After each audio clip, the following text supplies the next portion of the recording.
प्रियंका लिखती हैं, we live in a society full of diversity. Necessity of a person can be luxury for others.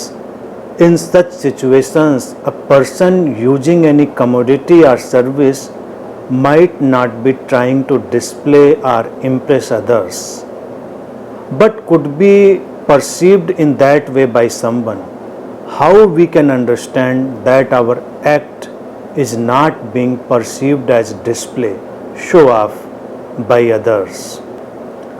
Priyanka कहती हैं कि हम एक ऐसे विविधता वाले समाज में रहते हैं जहाँ पर एक व्यक्ति की आवश्यकता किसी दूसरे व्यक्ति के लिए लग्जरी हो सकती है. ऐसी परिस्थिति में जब कोई व्यक्ति किसी सुविधा या किसी वस्तु का उपयोग करता है और वो किसी को प्रभावित नहीं करना चाहता, उसका डिस्प्ले नहीं करना चाहता, लेकिन फिर भी दूसरों के द्वारा वो इस तरह से देखा जा सकता है, हम कैसे इसको समझें कि जो हमारा कृत्य है वो डिस्प्ले या शो ऑफ की तरह दूसरों को न लगे.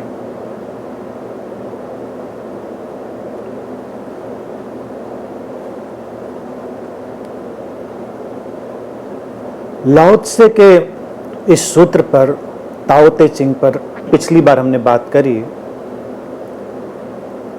लाओ त्से कह रहे थे कि अगर हम अपने स्टेटस का शो ऑफ नहीं करते, हम जो दुर्लभ वस्तुएं हैं उनका प्रदर्शन नहीं करते, तो लोगों में हीन भावना नहीं आती, विचलित नहीं होते लोग, और चोरी की वृत्तियां या जो कलह है समाज में वो नहीं आती. उस संदर्भ में ये प्रश्न है प्रियंका का. देखिए, कई चीजें ऐसी हैं जो वक्त के साथ एक यात्रा करती हैं. शब्द यात्रा करते हैं, अर्थ यात्रा करते हैं, और किसी बुद्ध के वचन हो वो भी यात्रा करते हैं. लाओ त्से जब 2500 साल पहले तकरीबन ये बात कह रहे थे तो कई अर्थों में बहुत सारे प्रदर्शन से बचा जा सकता था.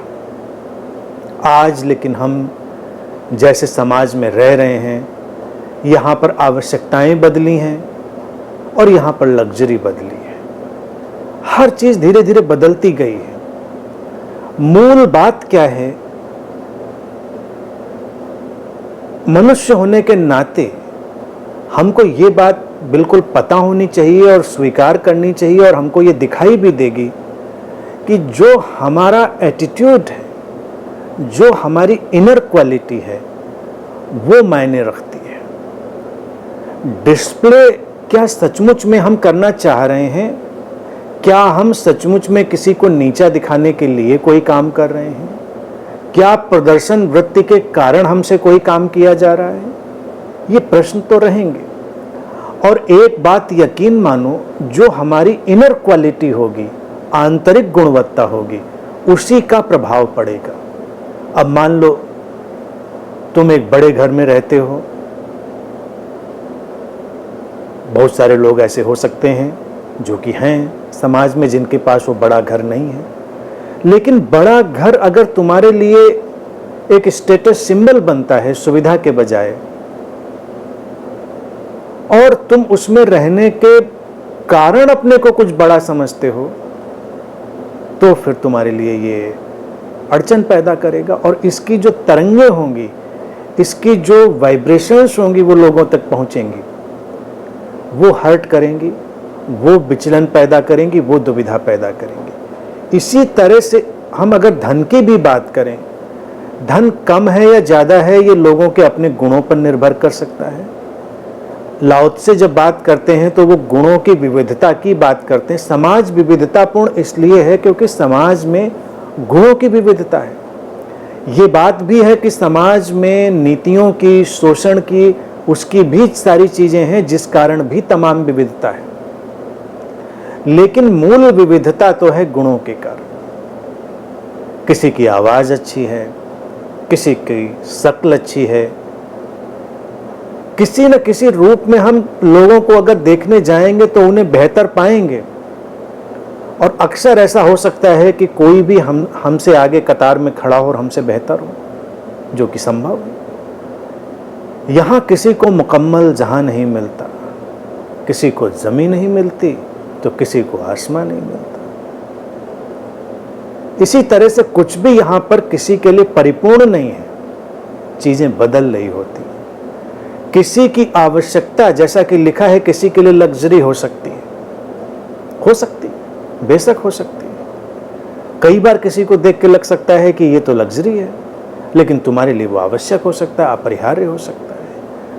मान लो तुम ऐसा काम करते हो जहां पर तुम्हें अच्छा वाहन चाहिए, अच्छा व्हीकल चाहिए, तुम उस व्हीकल का उपयोग करोगे, किसी को लगेगा बताइए इतनी अच्छी गाड़ी रखे हुए हैं। लेकिन अच्छी गाड़ी का होना किन्हीं परिस्थितियों में तुम्हारे लिए अनिवार्यता हो सकती है, तो बिना किसी अपराध बोध के, संकोच के, पूरी ह्यूमिलिटी के साथ, विनम्रता के साथ उसका उपयोग करो। उसमें कोई अड़चन नहीं है। भले किसी को दिखाई दे रहा है, तुम्हारा ये कंसर्न नहीं है कि किसी को दिखाई दे या ना दे, क्योंकि तुम किसी के मन के भीतर उतर कर नियंत्रित नहीं कर सकते कि लोग क्या देखें। लेकिन तुम अपने ऊपर काम करके इस चीज़ को तो 100% जान सकते हो कि मेरे अंदर नहीं है किसी को आहत करने की भावना। ये जो है, ये आवश्यकता आधारित व्यवस्था है। तुम हेलीकॉप्टर का उपयोग कर सकते हो, चॉपर का उपयोग कर सकते हो, प्राइवेट जेट का उपयोग कर सकते हो, कोई समस्या नहीं। समाज विकसित होगा तो ये सब चीज़ें आएंगी, लेकिन किन्हीं परिस्थितियों में वो उपयोगिता की चीज़ होगी और किन्हीं परिस्थितियों में वो केवल प्रदर्शन की चीज़ होगी। कभी तुम्हारा मूवमेंट इतना आवश्यक हो सकता है, इतना जल्दी मूवमेंट की आवश्यकता हो सकती है, तुम ऐसे किसी कार्य में संलग्न हो सकते हो जहां तुम्हारे लिए प्राइवेट जेट और चॉपर जो है वो अनिवार्य हो सकता है। लेकिन अगर वो अनिवार्य नहीं है, तुम केवल चाय पीने जाते हो, यहाँ से तुम लखनऊ से मुंबई चाय पीने जा रहे हो, तो इसको थोड़ी सी तो स्टुपिडिटी कहेंगे। मतलब तुम चाय पीने यहाँ से वहाँ जा रहे हो। जब तुम ऐसे काम करने लग जाओगे तो ये प्रदर्शन में आ जाएगा और तुम्हारी ह्यूमिलिटी को, विनम्रता को भी खोने का एक माध्यम बन जाएगा। लेकिन अगर तुम उपयोगिता को उपयोगिता की तरह समझते हो, उसको अपने अंदर नहीं डालते हो, जैसे धन की ही बात मैंने की, तुम्हारे पास धन का अंबार लगा हो, सो व्हाट, उपयोगिता की चीज़ है तुम्हारे पास, क्या फ़र्क पड़ता है? इससे तुम्हारे अंदर क्या विशेषता आ गई? तुम्हारे पास सुविधाएं और साधन ही तो ज़्यादा हैं, लेकिन तुम कुछ बेहतर इंसान हो गए, तुम्हारे अंदर कोई अलग गुण आ गया, वो मायने रखेगा। लेकिन समाज में हमने कैसे तोड़ा है, कोई ज़्यादा धन वाला व्यक्ति हो तो हम कहते हैं बड़ा आदमी है, कम धन वाला छोटा आदमी। अब यहाँ से विभाजन आया। तो हम ये विचार के तौर से, भाव के तौर से भी समाज में डाल सकते हैं कि धन उपयोगिता की चीज़ है, उससे तुम बड़े या छोटे आदमी नहीं बन जाते। मान लीजिए तुम किसी खुली सड़क पर टहलने निकले, चारों तरफ ऑक्सीजन ही ऑक्सीजन है, हवा ही है, खुली स्वच्छ हवा है, तो इससे क्या हुआ? तुम्हारे पास एबंडेंस में है, तो तुम कुछ ज़्यादा बड़े हो गए, ऑक्सीजन लेके कुछ ज़्यादा फूल जाओगे या ज़्यादा बड़े हो जाओगे। और मैं अपने छोटे से कमरे में बैठा हूँ, वहाँ पर थोड़ी लिमिटेड ऑक्सीजन है, मुझे कम मिल पा रही है। तुम खुली सड़क पे थे, तुम किसी बगीचे में थे, तुम किसी नदी के किनारे, समंदर के किनारे, पहाड़ पर थे, तो क्या तुम्हारे पास कुछ ज़्यादा जीवन आ गया?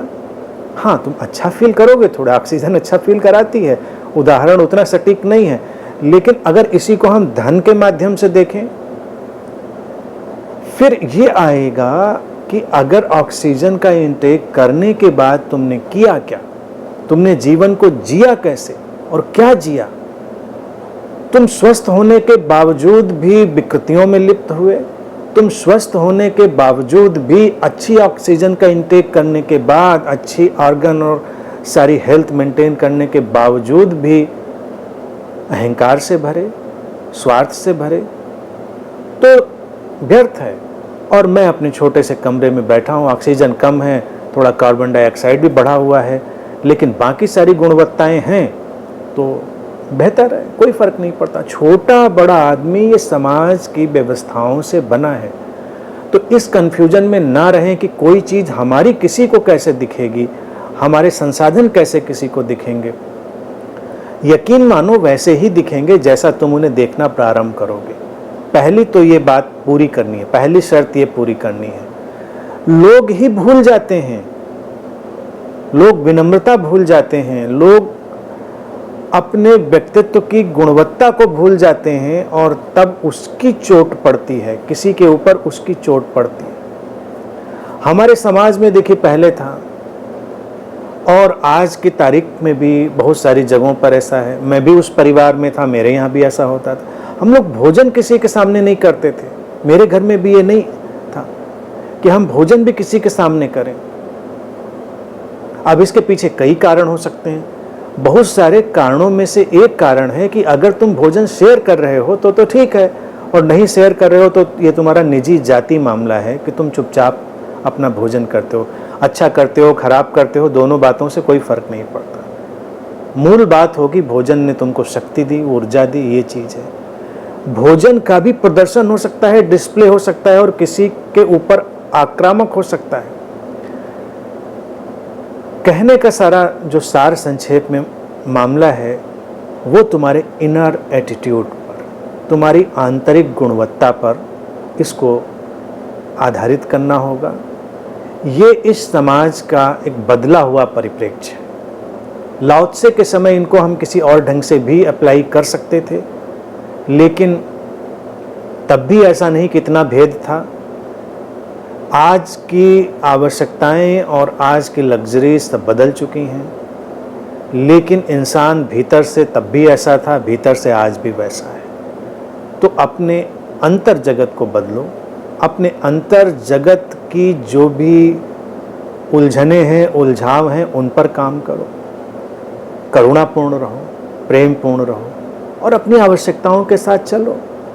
अब इसको कोई कानून की तरह तो नहीं लगाया जा सकता कि कानून बन गया कि नहीं भाई प्रदर्शन होता है तो तुमको ऐसा नहीं करना है। कानून नहीं है, ये अंडरस्टैंडिंग है, ये समझ है। और ये समझ तुमको कदम कदम पर दिखाई देगी। डिस्प्ले, एग्जीबिशनिज्म, एरोगेंट डिस्प्ले क्या है ये तो तुम खुद जानते हो क्या है। मान लीजिए कुदरत ने किसी को सुंदर ही बनाया है, वो सुंदर कुदरत ने रचा है, तो इसमें कौन सी खास बात है? अच्छी बात है, ग्रेटिट्यूड में रहो, खुश रहो। लेकिन सुंदर बनाया फिर तुम इतरा के चलने लगो, तुमको लगे अरे वाह दूसरे तो कैसे हैं, तो तुम चोट पहुंचाओगे। यही बात ज्ञान पर भी लागू होती है, यही बात हर चीज पर लागू होती है। निसर्ग ने, प्रकृति ने किसी को ज्ञान का उपहार दिया है तो दिया है, किसी को नहीं दिया है तो उसको तुम अज्ञानी कह के निंदित नहीं करोगे। अगर तुम निंदित करोगे तो आक्रमण हो गया। इसीलिए गुरु की एक जो खास पहचान मैंने हमेशा कही है वो यही तो है ना। गुरु कितना भी ज्ञानी जान पड़ता हो, लेकिन उसका ज्ञान कभी आक्रामक नहीं होता, तुमको नीचा नहीं दिखाता।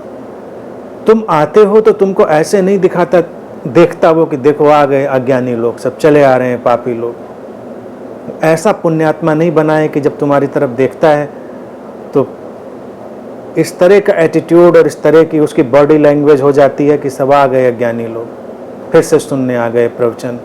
ये जघन्य पाप में लिप्त, अज्ञान के अंधेरे में भरे हुए लोग, ऐसा नहीं सोचता। और जब तुम भी उसके पास होते हो तुम भूल जाते हो क्या ज्ञान क्या अज्ञान। वो करुणा, वो विनम्रता इतनी प्रगाढ़ होती है कि तुमको ये बोध ही खत्म हो जाता है कि अज्ञान जैसी कोई चीज़ भी होती है, पाप जैसी कोई चीज़ भी होती है। तो जिस किसी के सानिध्य में ऐसा घटे वही गुरु होता है। इसी तरह से समाज में बड़ा आदमी वही होता है जो तुम्हारे पास हो और तुमको छोटा ना होने दे, तुमको छोटे होने का एहसास ना कराए। तो बड़े होने के अर्थ बदलने पड़ेंगे, अर्थ बदलेंगे, कुछ लोग जीना शुरू करेंगे तो बहुत परिवर्तन आएगा समाज में। धीरे धीरे करके ऐसे इसको समझें, तो सारी चीज़ें हल होंगी।